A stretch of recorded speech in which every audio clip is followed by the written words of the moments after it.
ولایت کا تاجدار بنائیں گے اور اتنا عطا فرمائیں گے کہ اس کے ذریعے سے وہ کاغذ کہاں ہے جو لبنان کے کوہ لبنان کا کاغذ ہے؟ آپ حضرات نے مجھے کہا ہم وہ دیں گے، کوہ لبنان کا کاغذ۔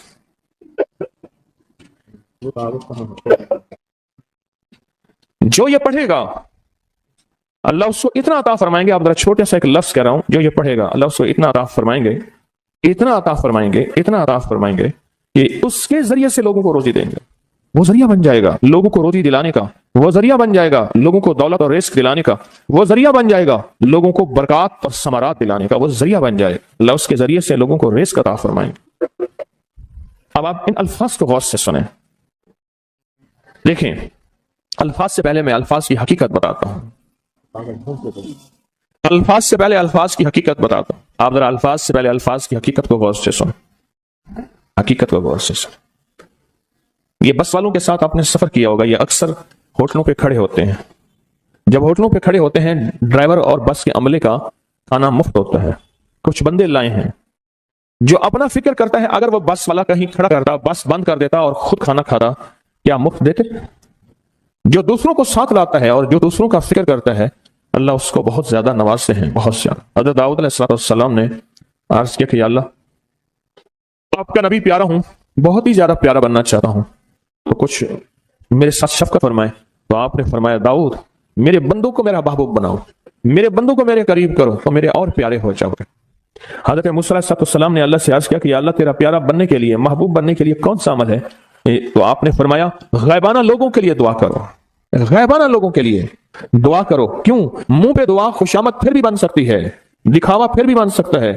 جب غائبانہ لوگوں کے لیے دعا کرو گے فرمایا وہ دعا ایسے ہوگی جو تجھے تین چیزیں دلائے گی، ایک میرا دوست بنا دے گی، اور ایک جتنا لوگوں میں رزق تقسیم ہوگا اتنا سارا تجھے ملے گا، اتنا سارا تجھے ملے گا، یہ بندہ مالدار اور تمنگر بن جائے گا۔ دوسرا اور تیسرا فرمایا کہ اللہ جل شانہ تجھے لوگوں میں عزت دیں گے، وقار دیں گے، شان و شوکت دیں گے اور ہر دل عزیز کر دیں گے۔ صرف اپنے مزاج سے نکلا ہے، اپنی سوچ سے نکلا ہے، میری جنت ہو، میری قبر ہو، میری آخرت ہو، بس اور کوئی جائے نہیں۔ فرمایا کہ یہ اللہ کے لیے جب بندہ کرتا ہے۔ اب آپ میت کی دعا دیکھیں، اللہم اغفر لحینا، حالانکہ ساری دعا تو اس میت کے لیے مانگنی چاہیے تھی، اے اللہ جتنے زندہ ہیں ان سب کو معاف کر دے، وہ میتنا جتنے مر گئے سب کو معاف کر دے۔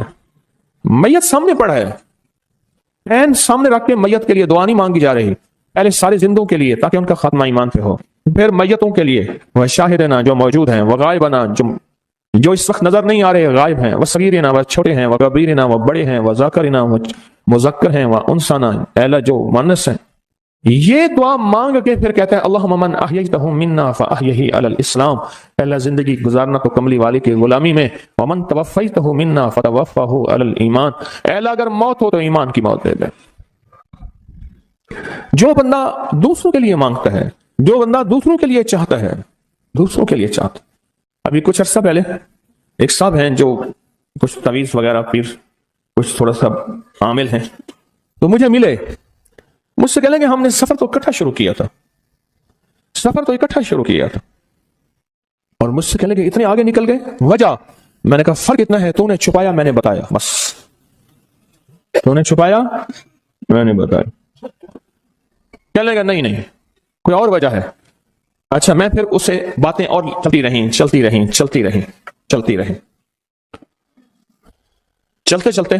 میں نے اس سے میں نے کہا کہ سورت والضحیٰ کا عمل ہے تیرے پاس اور تو پڑھتا ہے کام ہو جاتا ہے؟ ہنس پڑا، ہاتھ پہ ہاتھ مارا، کہنے ہاں ہے۔ میں نے کہا وہ بتا دو۔ بتاؤں گا، میں نے کہا بتا دو فائدہ ہو جائے گا مجھے بھی۔ اچھا وہ پہلی بات وہ بھول گیا، میں نے کہا تو چھپاتا ہے میں بتاتا ہوں۔ باتیں ہوتی رہیں لمبی باتوں کے بعد میں نے کہا سورت والضحیٰ کا عمل بتا، نہیں بتایا۔ میں نے کہا تجھ میں اور مجھ میں فرق یہی ہے، میں سورت یہی والضحیٰ کا عمل، میں نے کہا یہی ہے جس کے کاف میں 9 بار یا کری، میں کہا پتا ہے تو مجھ سے کیوں پوچھتا ہے؟ میں نے کہا تجھے یہ بتانا چاہتا تھا تو چھپاتا ہے میں بتاتا۔ تو مدد اس کے مطابق آتی ہے۔ اللہ کو اپنی مخلوق اپنے بندے پسند ہیں، جو اپنے بندوں کو اللہ کی بندوں کا راحت کو سوچتا ہے، جو اللہ کے بندوں کی اندر کے درد اور مشکلات اور مسائل کو سوچتا ہے، اللہ پہلے اس کا بھلا کر دیتا ہے۔ ہو بھلا کر بھلا، ہو بھلا سو بھلے کا بھلا، بھلا کر بھلے کی جگہ بھلا ہوگا۔ اب یہ جو دعا ہے جو میں آپ کو بتانے لگا ہوں، اب اس کے لفظوں پہ غور کریں۔ اللہم اغفر لامت محمد صلی اللہ علیہ وسلم، اے اللہ، اب حالانکہ آپ نے لیے پڑھ رہا ہے، اے اللہ ساری امت محمدیہ کو معاف کر دے۔ اللہم ارحم امت محمد، اے اللہ امت محمدیہ میں جتنے بھی ہیں سب پہ رحم فرما، رحمت فرما، مغفرت فرما۔ اللہم اصلح امت محمد، اے اللہ امت محمدیہ کی جتنے بھی مشکلات مسائل ہیں ان کی اصلاح کر دے، پریشانیاں دور کر دے۔ اللہم استر، اے اللہ ان کے پردے رکھ دے، امت محمدیہ کے پردے رکھ دے، امت محمدیہ کے پردے رکھ دے، اے اللہ کسی کے پردے نہ ہٹا، اے اللہ سب کی مغفرت فرما، اے اللہ پردے رکھ دے، پردے رکھ دے سب۔ اور اللہم اجبر، اللہم اجبر، کیا فرمایا؟ اے اللہ ٹوٹے دلوں کو جوڑ دے، جتنے دل ٹوٹے ہوئے ہیں اور دل آپس میں ٹوٹے ہوئے ہیں، آپس میں دل ختم ہو چکے ہیں، گھر ٹوٹنے والے ہیں، طلاقوں تک نوبت پہنچی ہے، یا دل ایسا ٹوٹا ہے کہ مانگ مانگ کے تھک گیا ہے، اے اللہ جتنے بھی ٹوٹے دل ہیں ان سب دلوں کو تو جوڑ دے، سب دلوں کو۔ اللہم فرج، اے اللہ لوگوں کے لیے کشادگیاں کر دے، رزق کی کشادگی، صحت کی کشادگی، برکت کی کشادگی، رشتوں کے لیے کشادگی، کاروبار کے لیے کشادگی، زندگی کے سفر کے لیے کشادگی، اے اللہ لوگوں کے لیے کشادگی اور رحم کا معاملہ کر۔ اب آپ سوچیں اس ساری دعا میں ایک دفعہ بھی آپ نے لیے مانگا؟ ایک درویش کے پاس ایک بندہ گیا، حضرت ولایت کا کوئی شارٹ کٹ بتائیں، بالکل آسان راستہ۔ فرمایا جب کوئی غیر مسلم بغیر کلمے کے مر جائے، کسی کونے میں منہ دے کے رو لینا، اللہ تجھے ولایت دے دے گا۔ احساس، درد، غم، اللہ کو یہ پسند ہے، اور اللہ کے ہاں اس کی قیمت ہے، اور اللہ کی بارگاہ میں اس کی قیمت ہے۔ اس پورے کے پورے وظیفے میں، اس پورے کے پورے وظیفے میں آپ یہ دیکھ لیں ایک دفعہ بھی آپ نے لیے نہیں مانگا کہ اللہم اغفر لامت محمد، اللہم ارحم امت محمد، اللہم اصلح امت محمد، اللہم استر امت محمد، اللہم اجبر، اللہم فرج، اللہم انصر، اے اللہ سب کی مدد فرما، اللہم اغفر لے، اے اللہ سب کو معاف کر دے۔ ایک چیز بھی آپ نے لی ہی نہیں مانگی، آپ نے لیے نہیں مانگی۔ میں نے ایک دفعہ نا ایک جگہ حلوہ بانٹا، ایک گاؤں تھا، حلوہ پکایا، بہت سارا حلوہ پکایا، تو ایک بچی آئی، اس کے پاس طے تھا کہ ہر بندہ ایک برتن لائے گا، پلیٹ، تھالی، کٹوری، جو بھی چیز ہے۔ اس کے پاس بہت سارے برتن تھے اور شور کر رہی تھی، کوئی 10-12 سال، 8-10 سال کی تھی۔ وے پیرا میرے ویر دا بھی دے دے، وے پیرا میری اماں دا بھی دے دے، وے پیرا میرے ابے دا بھی دے دے، زور زور سے میری اماں کا دے دے، میرے ابے کا دے دے، میرے بھائی کا دے دے، میرے بھائی کا دے دے۔ اس بچی چھوٹی سی تھی، کوئی 8-10 سال کی ہوگی، اور بچیاں بھی تھیں، وہ بیچاری چپ کر کے تھالی لے کے جھک لگی، اس سے پیچھے بھی لائن لگی ہوئی تھی، اس سے پیچھے بھی لائن تھی۔ اچھا میں حلوہ ڈال رہا تھا، دے رہا تھا، جب لے کے جان لگی، پتہ نہیں میرے دل میں کیا خیال آیا، میں نے کہا تو نے اپنے لیے نہیں لیا، کہنے لگا میں ان کے ساتھ کھا لوں گی۔ حالانکہ طے تھا کہ ہر بندہ جو ہے ایک برتن لائے گا اور ایک برتن میں حلوہ دوں گا۔ اس کو میں نے کچھ 5-6 برتن دیے غالباً، اور وہ اٹھا نہیں سک رہی تھی، پتہ نہیں میرے دل میں کیوں آیا، میں نے کہا اپنے لیے نہیں لینا۔